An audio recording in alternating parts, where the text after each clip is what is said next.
Drop off your child at daycare. You trust your child is going to be safe, right? Well, it's not always that way. Just last week, we told you about Bina's Family Daycare Center. The La Crescenta facility was shut down after a toddler tested positive for marijuana. Police found the facility had no power, the toilets were broken, and there were rat droppings everywhere, even on the children's toys. The woman running the center was arrested on suspicion of child neglect and endangerment. So what can parents do to avoid similar situations?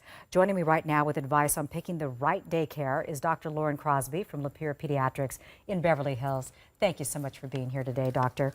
Obviously, when you hear about that last story, oh my goodness, that would just strike a fear in the heart of every parent.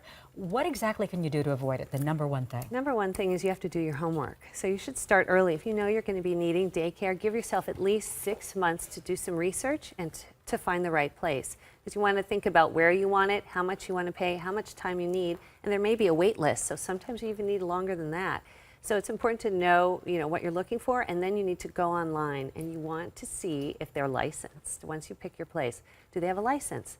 It's very important because in California, if you have more than one other family's child, like if you take care of a friend's kid, you don't really have to have a license. But if it's more than that, you actually are required to have a license. And there's a process they have to go through.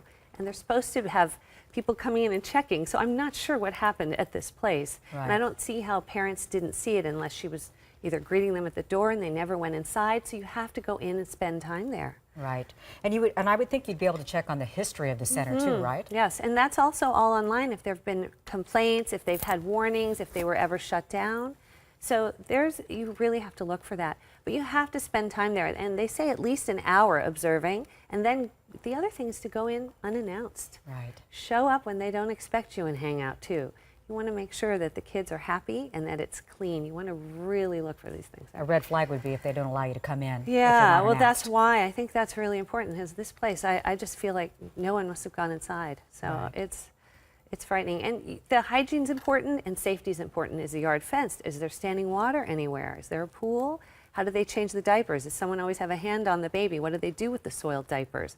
Is someone always watching the children even when they're sleeping? So there's a lot of things you want to look for. What's their schedule for the day, and is it consistent? How do they discipline the children? It's a huge list. What about the safety of the child? When you arrive there, should there be some kind of a system to where a parent couldn't just easily enter, where you have to have a code or a fob or something to get in the door? Yeah, and they should have to check in too. So they should be either buzzed in, or it should be locked, and someone should be able to have to open the door to allow them to come in. So, and escorted, and there should be locks so that the children can't just open it if it's a home daycare and get out. So we have to make sure that there's enough, that there aren't too many children for the number of teachers or helpers there, and that's part of the accreditation process. So right. You want to make sure those rules aren't being broken. And what about the educational level of the people who are running the facility? Well, if it's a paid daycare center, you're hoping the director has had at least 2 years experience and has maybe a bachelor's. And same with the other people working there. At least some of them have a degree in some kind of child development or child care, and at least 1 year for the lower level caretakers that aren't the director but still have a lot of responsibility.